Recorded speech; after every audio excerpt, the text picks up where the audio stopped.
So this is part two in the review of animating the phobia and organizing your assets.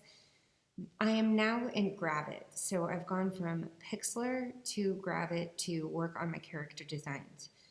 If you can't access Pixlr for any reason or it's glitchy with your computer, which it is sometimes, go ahead and just do these workups in Pixlr instead of Gravit. Gravit again can be glitchy. One of the reasons that I do like it though is because it's vector and it has a really effective pen tool, so you can get really smooth contours. Once you learn to use the pen tool, you can draw pretty quickly and effectively as well. So I'm just really quickly going to review what is on this board. All of you, I would suggest doing the same, opening up just an empty document and creating about 3 to 4 poses of what your character would be in the larger story. So it's very similar to what we did in the comic and Critter Beast design, where you take those characters and you kind of describe them. You create them and then give them some personalities, get an idea of what they're going to look like in your story. Again, I'm looking at a lot of what I drew out for the bear. He's very round, kind of big eyes, a little bit panicked, that sort of thing.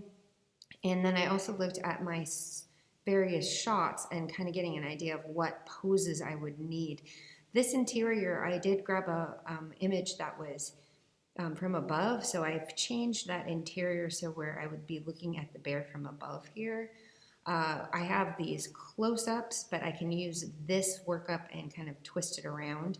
I can kind of straighten out, just change where the features are. Again, I do have something here that's straight on, so I could always kind of blow that up and crop that within the frame and then work on that a little bit farther.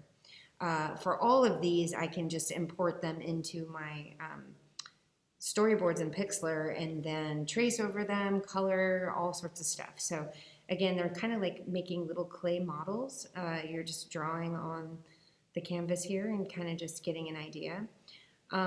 Again, when you're trying to draw something that has a little bit more of a shape, let me just show you real quick. I'm going to open a new document. So File, New Design. Again, you can do this just screen size, normal, anything you want.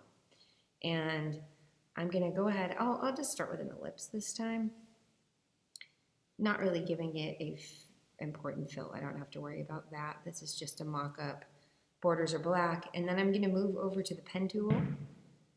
And I'm going to click out here so I don't have this shape active anymore. So black arrow, click on the board. And then I'm going to grab the pen tool. And I'm going to start at one end, click, drag at the bottom, and then automatically I have some sort of, it looks as though there's going to be, the flat circle will be bulging out somewhere. So I've already kind of created this illusion of depth. I'm going to press V on the keyboard, which is a shortcut. That's selection. Click around the board to make that command stop. P as a shortcut on the keyboard. Now automatically it gave me a fill. I don't want that. I'm just drawing lines. And I can actually go across my circle here. And then you notice how quickly that kind of just makes it have dimension. Looks, you can see it's kind of bulging out this way.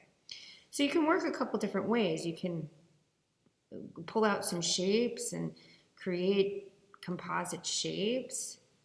You can do that. So I'm grabbing another circle and or compound shapes, I should say. I shift click both of these, combine them, and then I can actually take the pen tool and draw contours on top to give it a little bit more volume so you get a better idea. Also kind of shows, like, so if I drew eyes here and a nose, it shows which way the character or the face is rotating. So again, when you're trying to match up with your scenes over here, you have an idea. Is it profile? Is it straight? Is it rotated slightly? Is it from above? So you have an idea of where your character is at. The next thing you want to do when you're done with this, just create a board.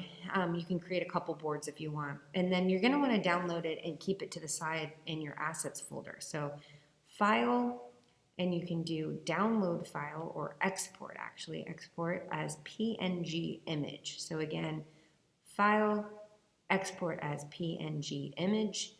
and then it will take you through the steps, save it on your desktop, and you're good to go. And you'll be able to use it when you move to the composite mode here in Pixlr. You can see I've already imported mine. I'm not done with my bunny, but I've started to import my bears. So, or I imported what I had so far. And that's it. That's the character design. Again, it's very similar to what you did with the Beast or the Critter comics. You're just going to end up cutting and pasting them into your background assets. And that is all for now.